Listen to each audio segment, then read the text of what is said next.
All right, good evening. We're going to go ahead and get started. My name is Raymond Gonzalez, and I have the pleasure of serving as the president of Local Government Hispanic Network, as well as the county manager for Adams County, Colorado. On behalf of Adams County and the city of Aurora, we would like to welcome you to tonight's reception.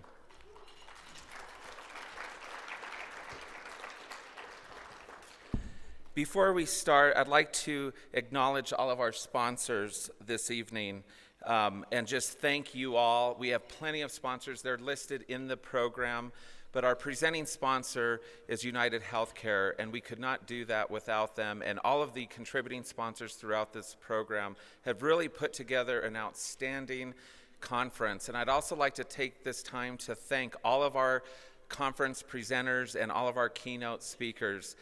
They were outstanding, so let's give them a round of applause.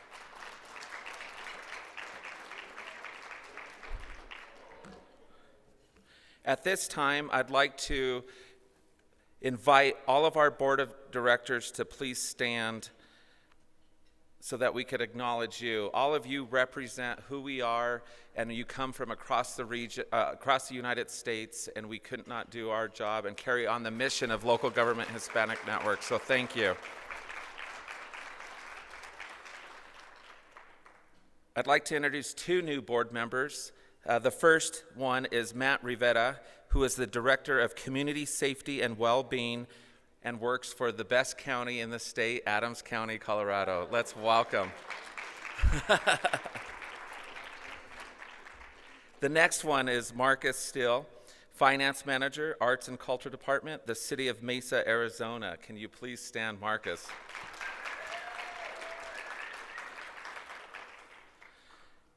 We have three outgoing members, board members. The first is Aubrey Gonzalez, no relation, but Gonzalez is like Smith, right?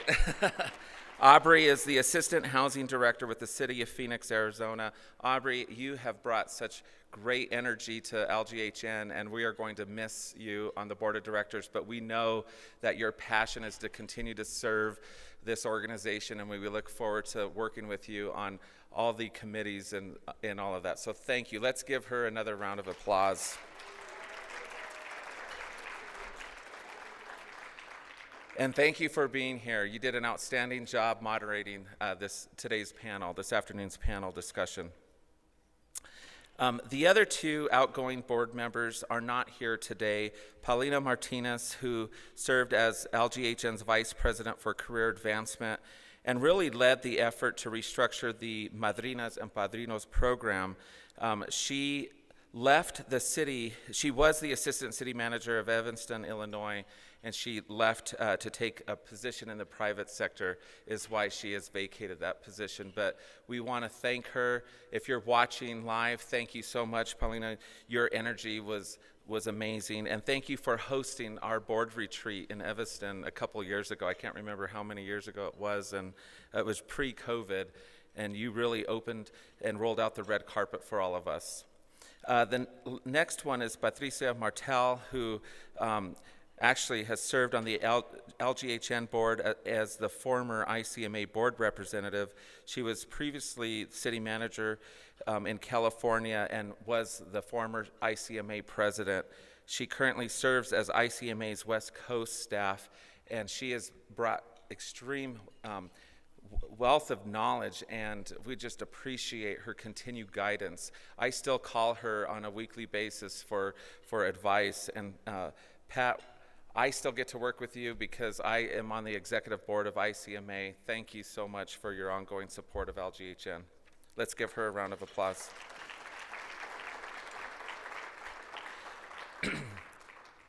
So as president of LGHN, it is my honor to recognize these outstanding individuals for their hard work and passion for what they do.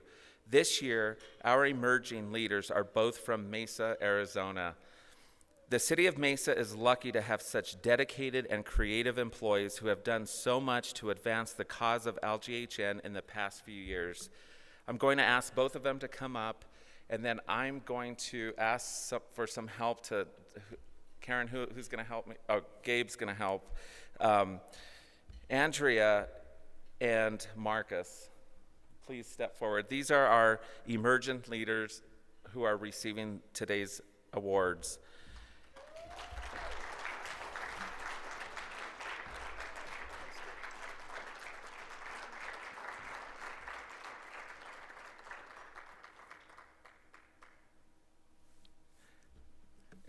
It's Andrea? Okay, yeah. Andrea is the Diversity and Special Projects Manager. I don't have my glasses, so I apologize. Is the Special Projects Manager for the City of Mesa, Arizona.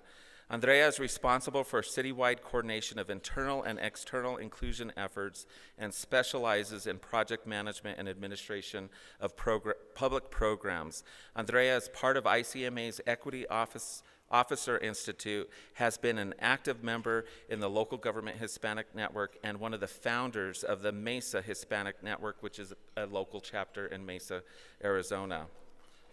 Yes.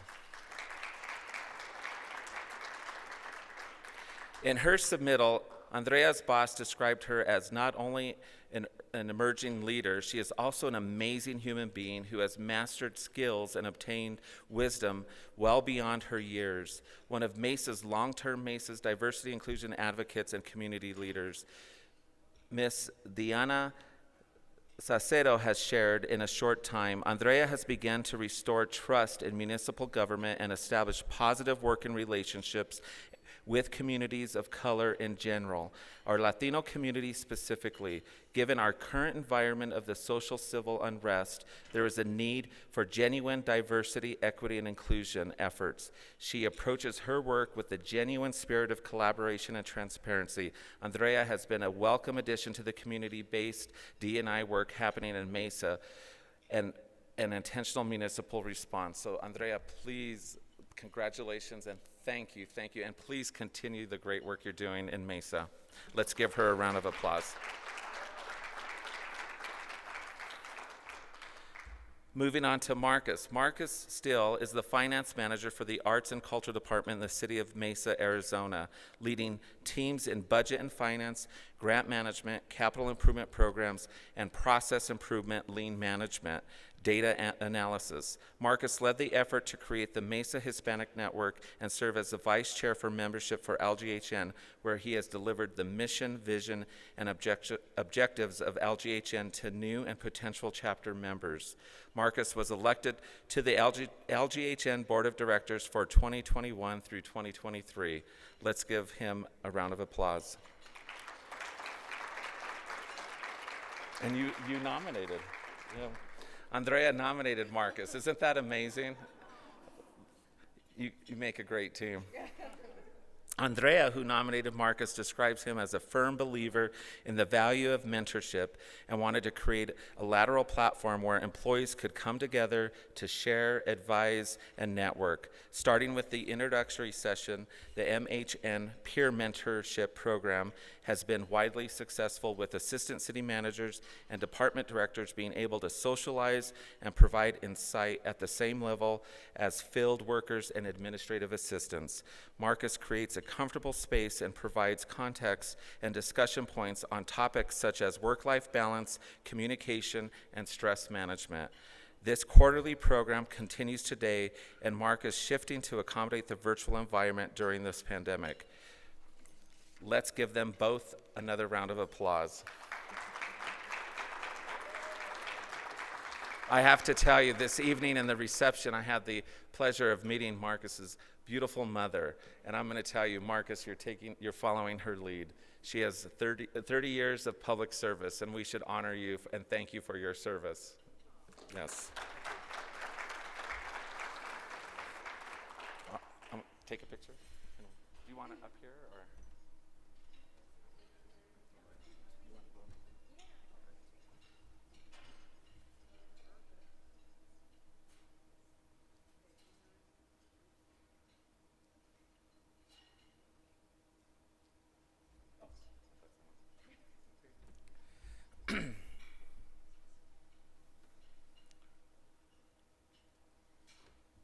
I'm going to ask them to come up and share a few words with you all. Who wants to go first? Andrea? Okay. Well, thank you all very much. I will take from our last keynote speaker and just speak from the heart a little bit. So I did nominate Marcus for the award, and I, unbeknownst to me, was then also nominated, so it came as quite a surprise. But I am so happy and privileged to be able to share the honor with Marcus, because we were the true founders, along with another one of our colleagues, Isaias Garcia Romero. Hopefully he's watching virtually with us. The three of us were really the founders of our Mesa chapter, and I recall 5 years ago when we were at the Austin conference. That's really where I was welcomed with open arms into the LGHN family, and I really got a taste of what it's like to look up to leaders that looked like me, had a cultured background like me, and really saw that being able to climb the ladder into leadership positions was really achievable, and I saw amazing demonstrations of that. And so coming back then to Phoenix and looking at our peers through the PHN Phoenix chapter and Austin chapter, Marcus and I really got to work, and I really wish that we took some more photos of the whiteboards of all the different types of schematics that we were trying to craft, because we really wanted to build the Mesa Hispanic Network with the bones to make sure that it lasts throughout the organization, and that it is something that is founded and rooted in, performance metrics and things that all legitimizes the organization, as such as we saw within our peers. So we're happy that now we're an organization of nearly 200 members, and we're thriving, and it was such an honor to be able then to participate. When we went to the Phoenix conference, we worked hand in hand with being able to do that conference, but learning and hearing the stories of our 7 samurais, and even seeing some of them at the table right there. I had gifted then Marcus and our vice chair little samurai swords. Ours were letter openers, as opposed to the real samurais, but really LGHN as an organization, what it represents, and the history and the foundation that this organization brings has really led both of our career paths, and I'm just so honored now at this 3rd conference that we're attending to be receiving this award. So thank you all so very much, and I'll turn it over to Marcus. Thanks, Andrea. Those words that, to our family in Mesa, Arizona, we couldn't do any of that if it wasn't alongside everybody that is passionate about public service, passionate about mentorship, and passionate about the things we do in local government. I always see myself as the race dog chasing after the bunny, and the bunny in this instance on the racetrack is my counterpart, Andrea. She's an enormous leader. She's a spokesperson, and if you want to know the dynamic of the way we work together on other things other than just Mesa Hispanic Network, as I throw out the high, lofty, bad ideas, and Andrea says, "Here's how we execute them," and so it's been an enormous experience being here, not only getting the chance to serve on the board, but accepting these awards as well. There's 3 Latino women that I'd like to send my personal thanks to, and one of them is Andrea. The next is my mom. Literally, if you weren't here, I couldn't be here. And my mom served over 40 years in public service, and faced a lot of struggles in the 90s and the 80s. Well, I shouldn't say 80s, Mom. In the 80s and 90s and 2000s, coming up as a leader in your organization, with a lot of the questions of my mom walking into the room and asking and being asked, "Where's Liz Steele? We thought she was blonde. Where's Liz Steele? You must be the secretary." Those sorts of things that she faced. I live every day in my mom's shoes, and I live every work hour in my mom's shoes as well. And then the 3rd Latina woman is someone I live with, my wife, Amy, and she is at home right now. She is 5 months pregnant. She's taking care of our 2-year-old son, and she is a dynamic leader in her organization. She's a marketing manager, and I really am not here. I'm not serving on the board without being led by these women, and it's just a pure joy that I get to be here. So there's just one more thing I want to share, and I've been telling Andrea about this for a long time, 6 months. I don't know how long that is, but the idea of compersion, it's an idea that we don't bring to the workplace too much. So if you think about Schadenfreude, where I get pleasure out of seeing someone else's pain, or jealousy, where I get angry at other people's success. And sort of the opposite of that is what happens in this room, what happens at MHN, what happens at LGHN. Compersion is being fulfilled with joy at others' success. And that doesn't happen very often in our work lives, sometimes not even in our family lives. Why do they deserve that when I should have gotten this? And that's what this organization is built off of. And Andrea is in line when there is a samurai sword. Sure, it's a letter opener. May have opened a couple letters with it, but there's a samurai sword. Rolando, we had the pleasure of hearing you speak at the Phoenix conference, and we took that with us. And there's not a day that I don't walk into work and look at that first and know what my mission is, know what our mission is.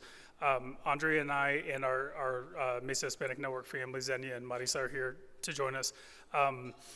We do our work, we get paid to clock in, and on the 41st hours when we start thinking about MHN, when we start thinking about LGHN, what we can do for our peers. And so it is a great amount of humility. I accept this award in partnership with my partner there. So thank you. Thank you, Ray. Thank you, Karen, for the enormous amount of work, and thank you, Christine, as well. Thank you. These two amazing leaders were very instrumental in planning this year's conference. So thank you, thank you, thank you. The workshops, the presenters that you have selected were top-notch, and so I have so much faith in us starting a Colorado chapter, so we're definitely going to reach out to Mesa for assistance. Before I call our next award, the Joel Valdez Award, to the stage, I'd like to invite Rolando Bano, and former city manager of San Antonio, Texas, and I believe Ramiro is going to also come assist me. So if the two of you could come up, that would be great.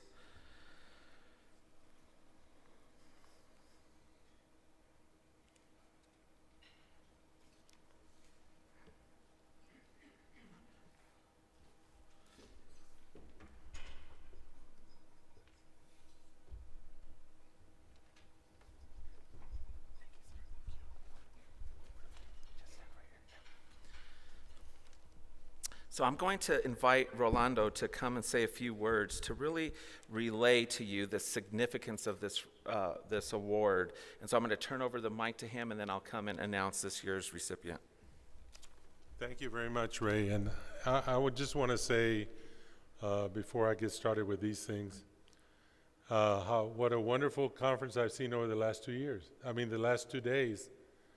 We haven't had one for 2 years. In fact, somebody just reminded me, I think, from Phoenix. No, it's been 4 years. We really need these meetings. We need them. We call them biennial. We call them regional. The fact of the matter is, they're energizers. They make you remember when you went back. When I went to my first ICMA conference, and it makes you remember what you're here for that service, but also with the flavor, with the accent, if you want to call it that, if you want to be corny, the accent of Hispanic vision. It has to be there. You have to have the connection.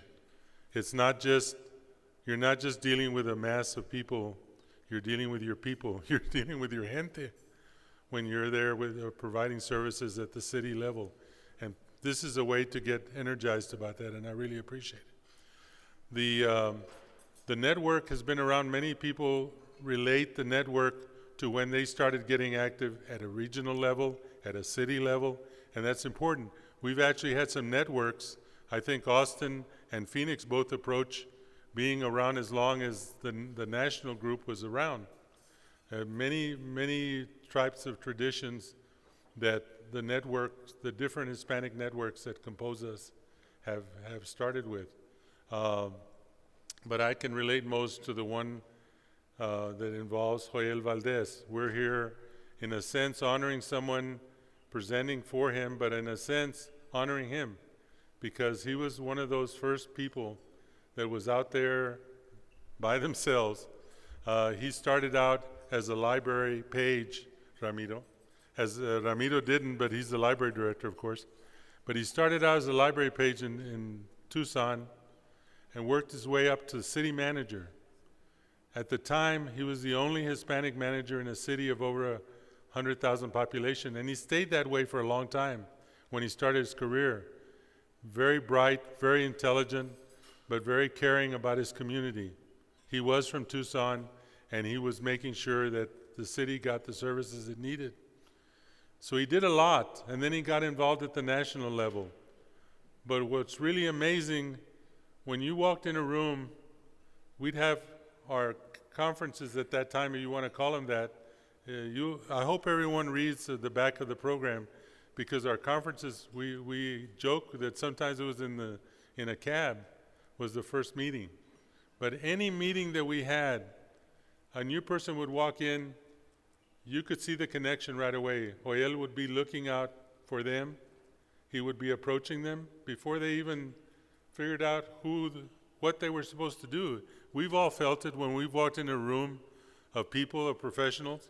The first time we've gone to a conference, not knowing exactly where, Joel was that person that would reach out and would say, "You're welcome here." And I remember the first time it happened with me, the first conference, ICMA conference I went to, and that connection was immediately there.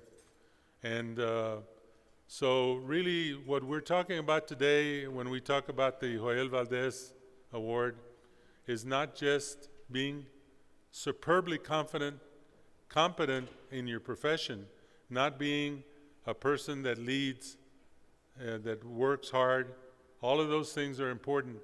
But it's that extra measure of someone that reaches out and says, this is a good connection. This is a good connection for the city, for the community, and for Hispanics. This has to happen. And he, I think, willed a lot of the work.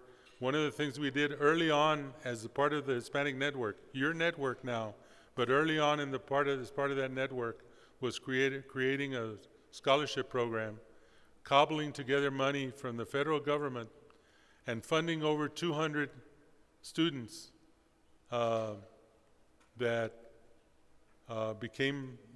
went into the master's program and were fellows and were being tracked by people that were already very comfortable in their city government of saying, we need to encourage more people to come into our profession. We need to encourage more Hispanics. We should not be embarrassed or ashamed to say it. The connection is always going to be there. And it's up to us as individuals to decide who's going to have who's going to have the work that counts, who's going to have that which is important. And to know, I think Andrea said earlier, the shoes, following the shoes. And this is the part of it here. We have to know where people are coming from. And what better connection than to make it at the city level where from a government point of view, you can have the national, you can have the state, but as we all know, local is where the rubber meets the road and the services have to get delivered day in, day out. I am very honored to be here, especially with the recipient we're going to have today, and I think Ramiro is going to talk a little bit more directly about our Francis. Ramiro?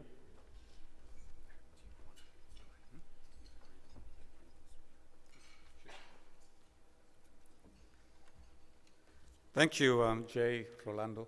Thank you for providing a good segue to my introduction of our very special and distinguished recipient. So let me reintroduce myself. I'm Ramiro Salazar, Director of the Library System for the City of San Antonio. I'm proud to be representing San Antonio today. And so it's my pleasure and honor to introduce to you our recipient, who I will name shortly. First of all, I do want to recognize Ray and your team for putting together a wonderful event. And I agree with Rolando that we need to continue this in person as long as it's safe, because this connection that this opportunity to connect personally is very important, and to network and so on. So I will read some prepared remarks regarding the awardee, and then I will share with you my personal experience with the recipient. And by the way, I'm pleased to see the table of former City of San Antonio employees who were colleagues of mine, and I'm just so pleased to see them here, and they will be recognized shortly. So the recipient of the Joel D. Valdez Legacy Award must make a lasting impact, and Frances Gonzalez, the recipient, has certainly done that, impacted the profession in a very meaningful way. Before her current position at Asset Funders Network, Frances served as Deputy and Interim Chief of Staff for the Honorable Julian Castro, Secretary of the U.S. Department of Housing and Urban Development in Washington, and who will be our keynote speaker this evening. When Mayor Castro became mayor, Frances went to work for him and was an important policy advisor for Mayor Julian Castro. And when, at that time, Mayor Julian Castro was tapped to be the Secretary of HUD, he recognized the value of Frances and invited Frances to join him in Washington, and together they made a dynamic team and made a difference in Washington. So Frances has made so many contributions to the profession. And so at this point, I'd like to share with you my personal connection with Frances. Frances rose through the ranks of the City of San Antonio to become Assistant City Manager. In her role as Assistant City Manager, when I was recruited to go to San Antonio in 2005, she played an instrumental role in helping me make the decision to join the City of San Antonio, which I forever will be indebted to you, Frances, for helping me through that transition and working with the library board to bring me to the City of San Antonio. And I had the opportunity to work closely with her. I reported to her, learn from her. I was able to see her leadership skills, how she navigated the decision-making process.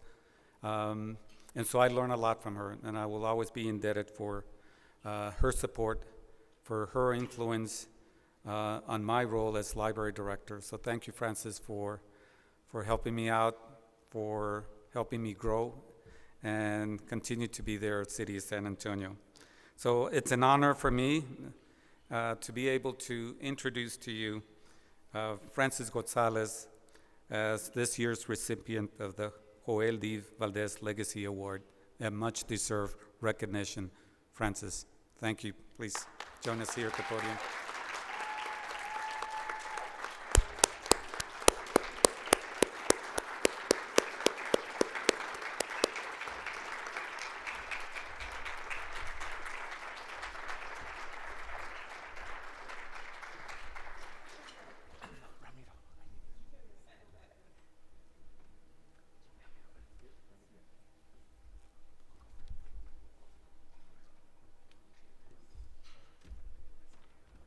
Oh my goodness.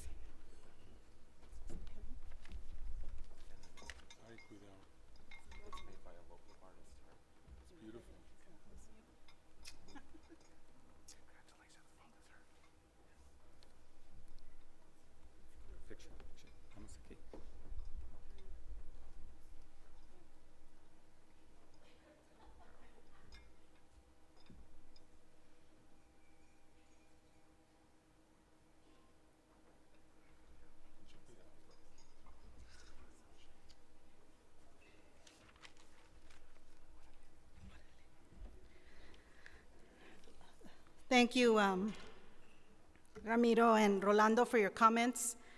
If I had known when I recruited Ramiro that he would be so eloquent in introducing me, I would have just done it very, very quickly. And I wanted to thank the LGHN board for this incredible honor.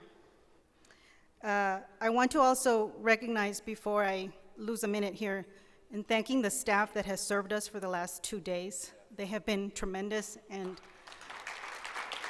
and very kind to me when I wanted some coffee and desserts. Let me say, Mr. President, that putting together a conference is not an easy thing. And you have done a wonderful job. And you have put together a cadre of people that have clearly met the challenge and understand the mission of LGHN in bringing this to the fore. And so congratulations to you. Thank you to the nominating committee and to the messenger you designated to give me the news. Ramiro Salazar, who you now know is a dear colleague and friend, did a great job in building the suspense when he was conveying the news to me at a restaurant and left me completely speechless, which, is, if you come to know me, that's not an easy thing to do. And so I was shocked, quite frankly, and I was humbled and felt so many different emotions at the same time. I want to congratulate the local planning committee. I have been there many times for the network and LGHN and IHN and for ICMA. And so it is a lot of work to do this and to put it together and to think about all of the things.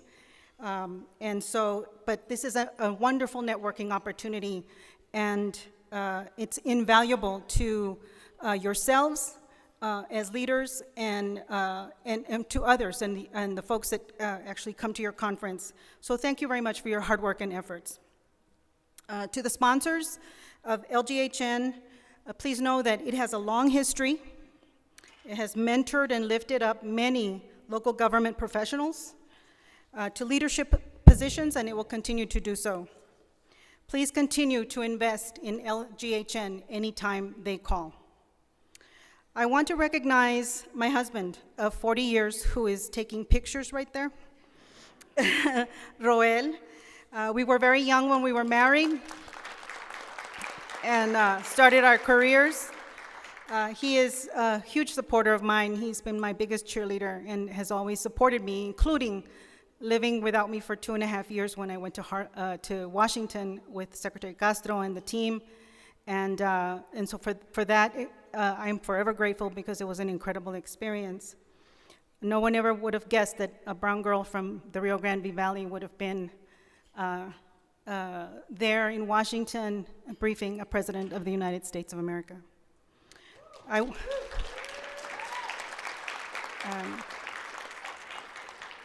want to also just sort of recognize my son, our son. I always say my son, but our son, Matthew, who could not be here. He just relocated to Georgia to take a fantastic job, and I am missing him today. I want to acknowledge some very important San Antonio VIPs. Rolando Bono, who is retired city manager, you've met. He is an incredible mentor, advisor, and he has always been extremely supportive of me from day one. His beautiful wife, Edna, who has always supported IHN and everything we needed to do, and LGHN. Julian LeBlanc Jameson, former president of NFBPA, is here.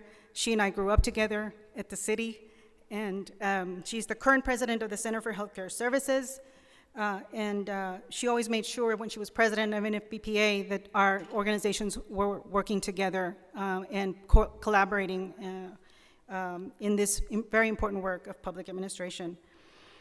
Friends from San Antonio, Veronica, Marta, and Sylvia, who have been through many a contract negotiation with me, building an Alamo Dome, human resource entanglements that all of you know about, and personal celebrations for making this trip. It means the world to me that you are here. When thinking about my remarks, I had to think about how far we have come as a Hispanic community. Today, I feel that it is a reflection of my own journey in many different ways. In the 1980s, Hispanics were 6.5% of the population. In 2020, we have grown to 18.7% with over 35 million people making an impact, contributing, and finally being thought of as essential workers. With respect to buying power, in 2020, Hispanic consumers were slated to share 1.5 trillion of market share. In 1990, that was 213 billion. Companies have long known what and how much we are buying, but they now need to invest in us too. In 1981, when we were married and started our graduate studies, and I became a city employee shortly thereafter, we were living on $200 a month. Lots of rice and beans and potatoes got us through. I met Jane, Jesus, Julian, and many others then, and they have been long, long time friends and colleagues in this business. 34 years later, after I left federal service in 2017, I earned a healthy pension from the city. I knew Social Security was going to be there when I turned 65 plus, and I had my Mission Square account. I had advisors helping me make financial decisions, and I'm glad I listened. But what about my community? Today, we are challenged in many of the same ways as in 1980. High poverty rates, low educational attainment, lack of executive-level C-suite positions in corporate America, where key decisions are made that impact our ability to accumulate wealth and prosperity. Why did my mind turn to these issues? 40 years of public service has helped me develop this perspective. As leaders in government, our duty is to serve all of our communities, but our responsibility is in making sure that government is equitable, that the playing field is accessible to everyone, and when barriers exist, that we work with the community to creatively remove those barriers for everyone to be successful.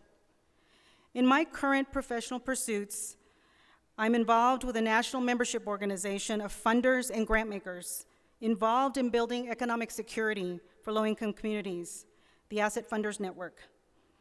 I am often reminded in this work of a quote by a mentor of mine and many others in this room, Alex Briceño, retired city manager from San Antonio.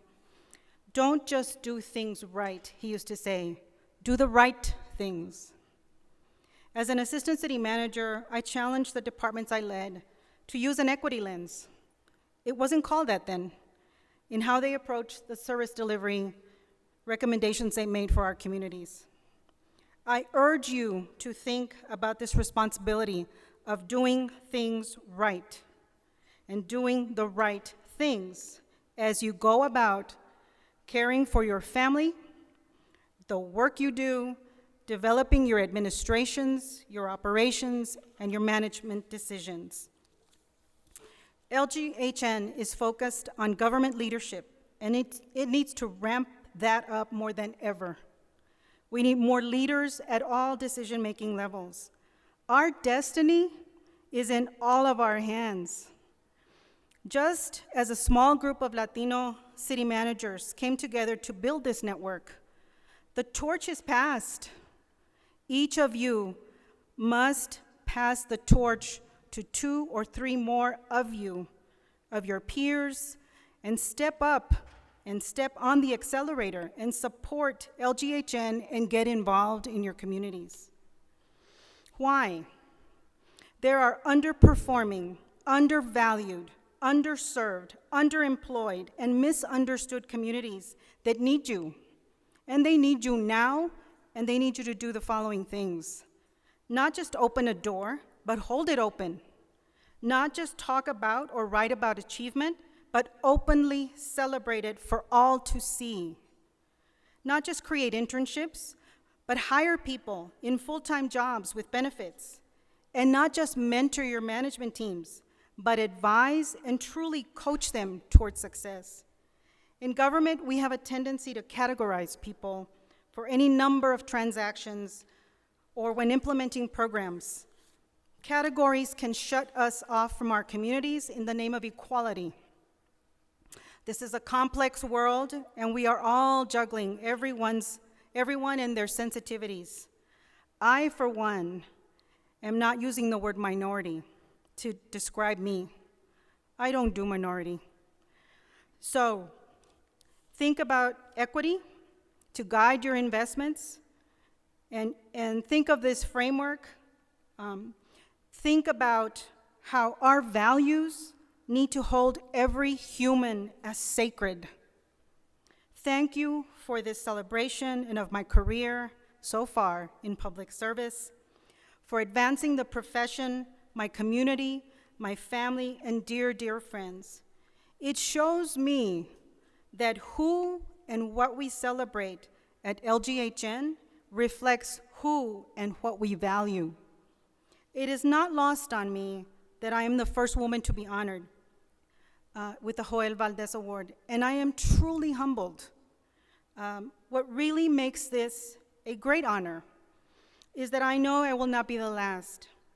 I hope to be here at a conference when the next woman receives the Joel Valdez Legacy Award.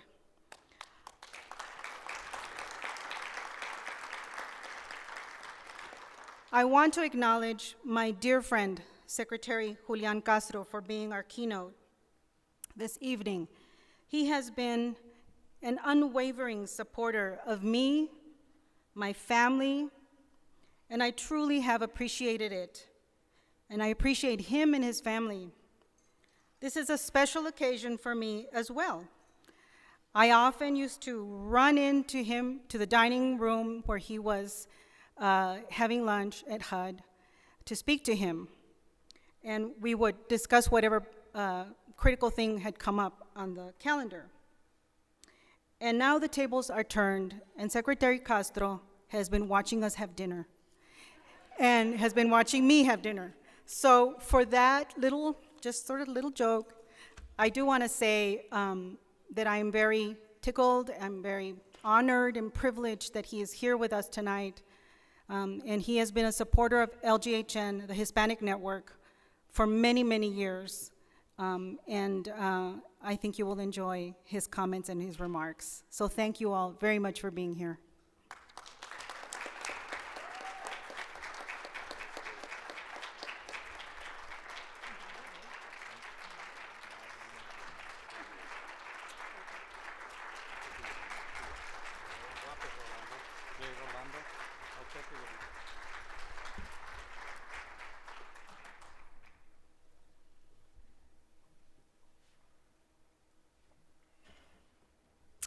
Well deserved.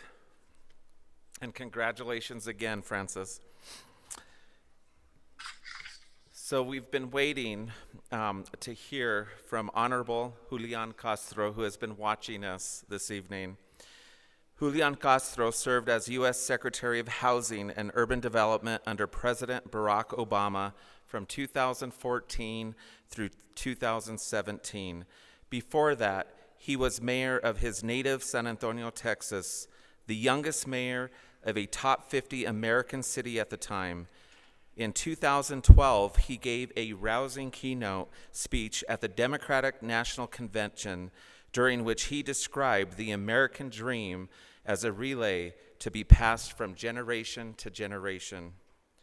After his historic campaign for president in 2020, Secretary Castro launched People First Future in May to help elect bold, progressive candidates whose campaigns are focused on improving the lives of all people they hope to represent. In September, Secretary Castro launched Our America with Julian Castro, a podcast with Limonada Media that puts a spotlight on vulnerable communities and takes a humanizing and hopeful look at how drastically the American experience shifts from one person to the next. In July, Secretary Castro became an MSNBC, NBC political analyst. It is my honor and privilege to welcome Secretary Julian Castro. My apologies. Hello, everybody. I hope that y'all can hear me. Good evening. Raymond, thank you so much for that introduction. And, I've been so proud watching the program tonight. I'm sorry that I couldn't be there with each and every one of you in person, but I wanted to say, especially to all of the San Antonians who are there, I wanted to give a shout out and say that I'm holding down the fort here in San Antonio. And Raymond, I want to thank you and the LGHN for the years and years of representation, of networking, of support, of advocacy that y'all have offered to local government officials, Hispanic local government officials who are doing such important work throughout the country. And I know, like all of you do, that it is so important. I first got excited about local government because my mother, Rosie Castro, who had been a hellraiser when she was young, a Chicana activist here in San Antonio, went to work for the personnel department of the city of San Antonio in 1982. First as an intern and then eventually as a personnel specialist. And when my brother Joaquin and I were growing up, oftentimes we would take the bus downtown after school and sit around outside of her office and listen to her and her colleagues talk about the work that they were doing on behalf of the community of San Antonio that we were born in and that we loved and grew to love even more over the years through her eyes. I know from having served on the city council in San Antonio and served as mayor, the amazing work that happens every day by the folks in that room. And I want to thank you for it. I also want to say felicidades, congratulations to the honorees, all of the honorees, to Andrea, to Marcus, for the mark that they're making in Mesa, the great work that they're doing to advance their own communities and by extension, well beyond the city of Mesa, and that they have taken the time to mentor others and to be involved in this organization. It means a lot. And of course, I want to give a special shout out to Francis Gonzalez. I first met Francis when I was a little kid. My mother, when she worked in the personnel department, actually brought Francis in to become an intern at the city of San Antonio. And then eventually to start working there, work her way up. And then later on, in 1997, my brother Joaquin and I had Francis as a boss. We worked for her in the Office of Special Projects, which was this office in a dark basement cell, I want to say, of City Hall, where we focused on things like youth initiatives and on housing and other investments that were trying to lift communities up that had long been ignored or forgotten. And Frances was hard charging. She was plain spoken. She got right to the point. She was energetic and so professional. And to be honest, at the age of 22, I was a little scared of her, like a lot of people were. A few years later, after that, I got to be her boss when I became mayor of San Antonio, because I had seen the excellent work that she had done for so many years on many of the projects that she mentioned and the projects that the folks in that audience, like Julian and Marta and Rolando Bono and Ramiro, know very, very well. She had become indispensable to the success that the city of San Antonio had had on many different projects that had benefited the lives of countless San Antonians. So I had to have her on my staff. And when I went to HUD as secretary in 2014, I knew that I had to have her there as a trusted advisor. She did an excellent job there as well. And so I want to say a huge congratulations to you. I have known Frances as a boss, as a colleague, and most importantly, as a friend. And I remember, Frances, that one time in that little basement in 1997, after a meeting that we had with, I don't know who, of the many meetings that we had with folks, we were walking back to the office and you said, "Take notes." And, you know, I was a little bit dumbfounded. I think I asked you, "Oh, on what?"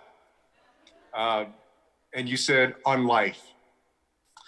All of these years later, one of the things that I've taken note of that's been so clear is what a wonderful person you are as a friend, as a colleague, as someone who lifts others up, including my brother Joaquin and me.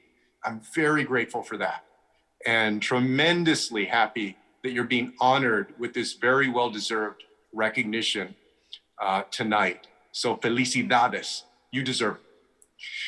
Now, Francis's story of humble beginnings, starting in Mercedes, and along with her and her husband, Roel, coming to Trinity University, climbing the ladder professionally, going beyond their hardworking parents. Francis's story is very much a story like the stories of so many people in that room. It's an American dream story. It's an immigrant family's striving and reaching and doing well in our country. And as we stand here in 2021, the question is, how do we make that American dream story more and more possible for so many Americans today who wonder whether it still is, particularly in the Latino community? If we're going to do that, I'm convinced that we need to make sure that equality and equity are real in our country. And I know sometimes that can feel very, very difficult to do these days. We're living in a time where political polarization is probably higher than it's been in generations. We see that on display all the time, whether it's with what happened on January 6th, the Capitol, or each of these videos you watch online, folks refusing to wear a mask or shouting down local public officials, school board members, or city councils that are trying to do right by the public and protect the public health. Our country often feels like it's constantly at loggerheads with itself, and that progress toward full equality and equity can be difficult. We also see it in attacks on voting rights, on civil rights, on the gains that have been made over the course of 60 years. But that's why it's so important that each member of this organization keep pushing to protect the gains that we've made toward equality, that generations before us have worked toward on voting rights, on civil rights, to make sure that people are able to fully participate and succeed in American life. And it's clear that local government has a strong role to play in making sure that happens. Whether it's ensuring that what happened to George Floyd or to Antonio Arce in Tempe, Arizona, or to so many others doesn't happen again because we reform policing, or revisiting old models of economic development that oftentimes put money into the hands of big corporations, but don't always invest in people or neighborhoods that have too often been left behind, or worse, cause displacement of those neighborhoods at the local level. If we're going to make sure that the American dream is real in the 21st century, it also means that we have to do all we can to make investments in the building blocks of opportunity. Francis and I had the chance under the Obama administration to work on part of that, which is affordable housing. Because today we have an affordability crisis out there that has been made worse by the pandemic. We have to invest in public education. My proudest moment as mayor of San Antonio was actually a project that Francis had a big hand in as well, which was pre-K for SA. We took to the voters an initiative to boost the sales tax by 1/8 of a cent to invest in high quality full day pre-K for 4-year-olds in our city. The result was that over the course of 9 years so far, thousands and thousands of young 4-year-olds, mostly from lower income or middle income families, have a chance to get a great start in their education, a chance that they wouldn't have had before without pre-K for SA. And my proudest day was the moment in 2013 in August when the first pre-K for SA center opened, and getting to see all of those young kids come to school for the first time, some of them happy and excited, and others crying and scared and sad. And the parents were kind of like that too. But all of them headed toward a better life because of the investment that we were making in them, that the community was making in them. At the local government level, I don't need to tell any of y'all that we're so close to the people. The decisions that we make a profound difference in their lives.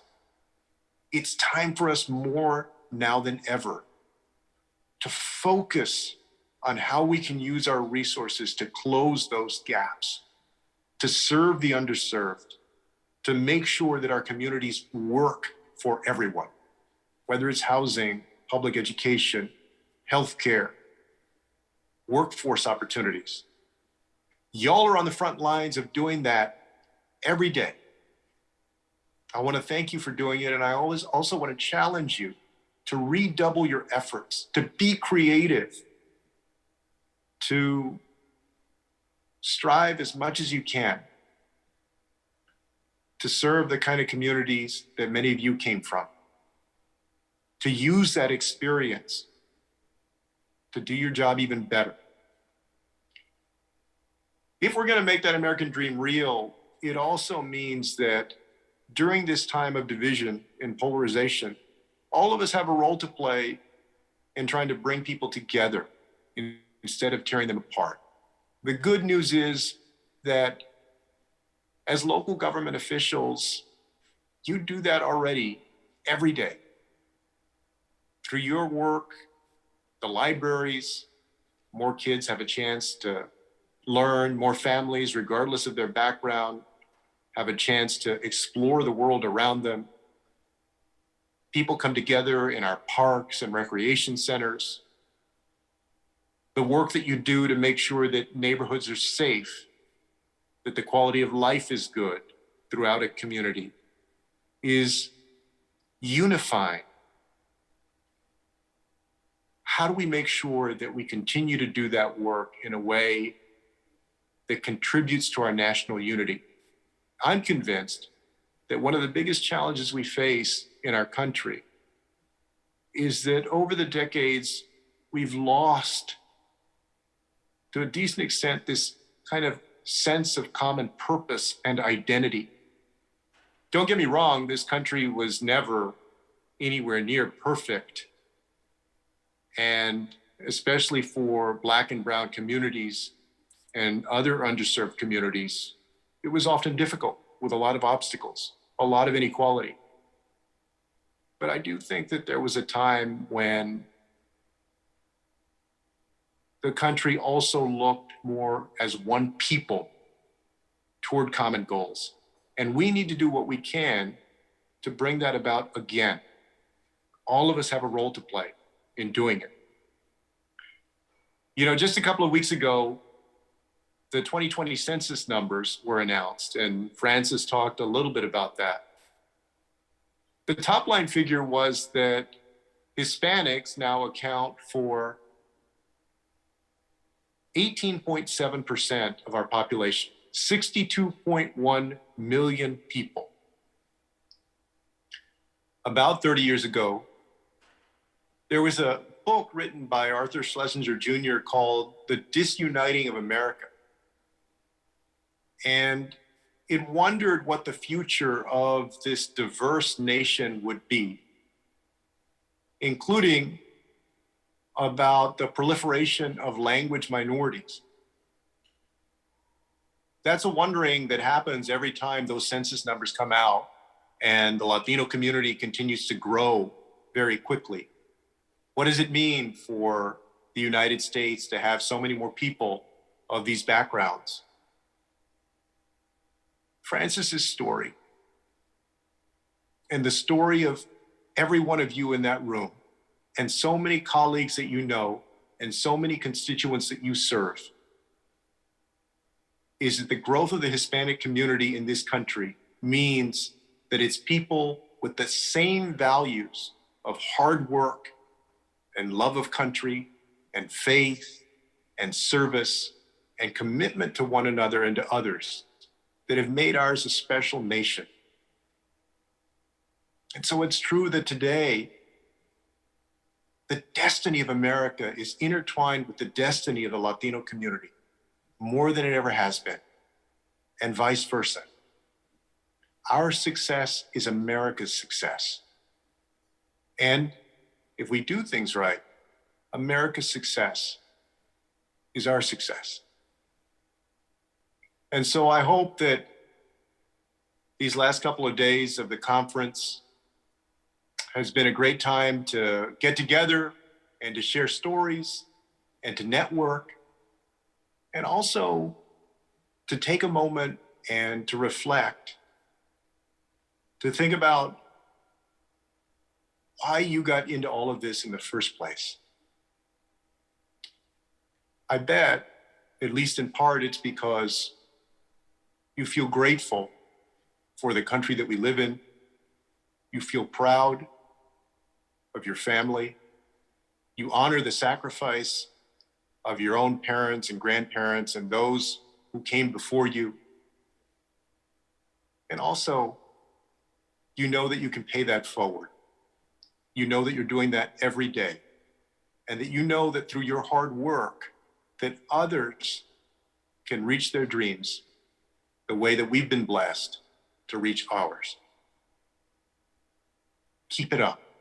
Keep fighting. Dale gas. Thank you very much.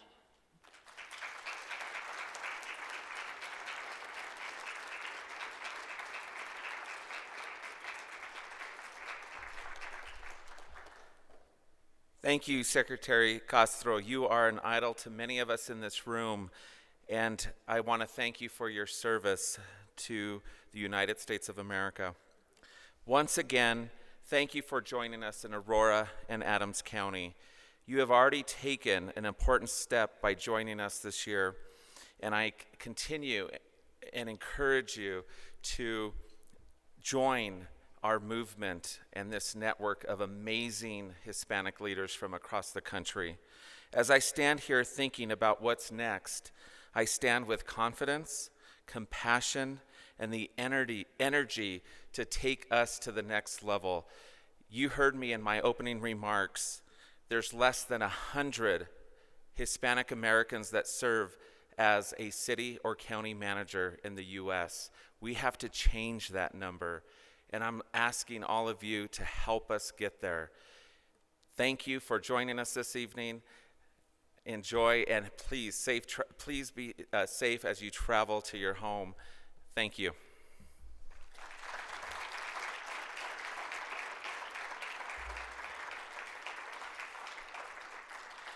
I'm looking at Karen. Did I forget? Oh, I have one thing. Your name badges.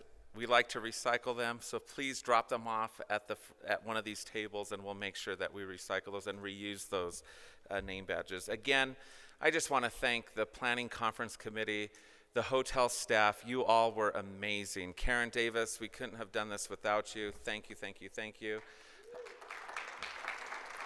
The board members, it's not over. We have a full day board retreat at Adams County Government Center tomorrow morning. Karen will send details for all of you. We've arranged transportation, and we look forward to celebrating tonight. We have a lot to celebrate and be proud of, so thank you.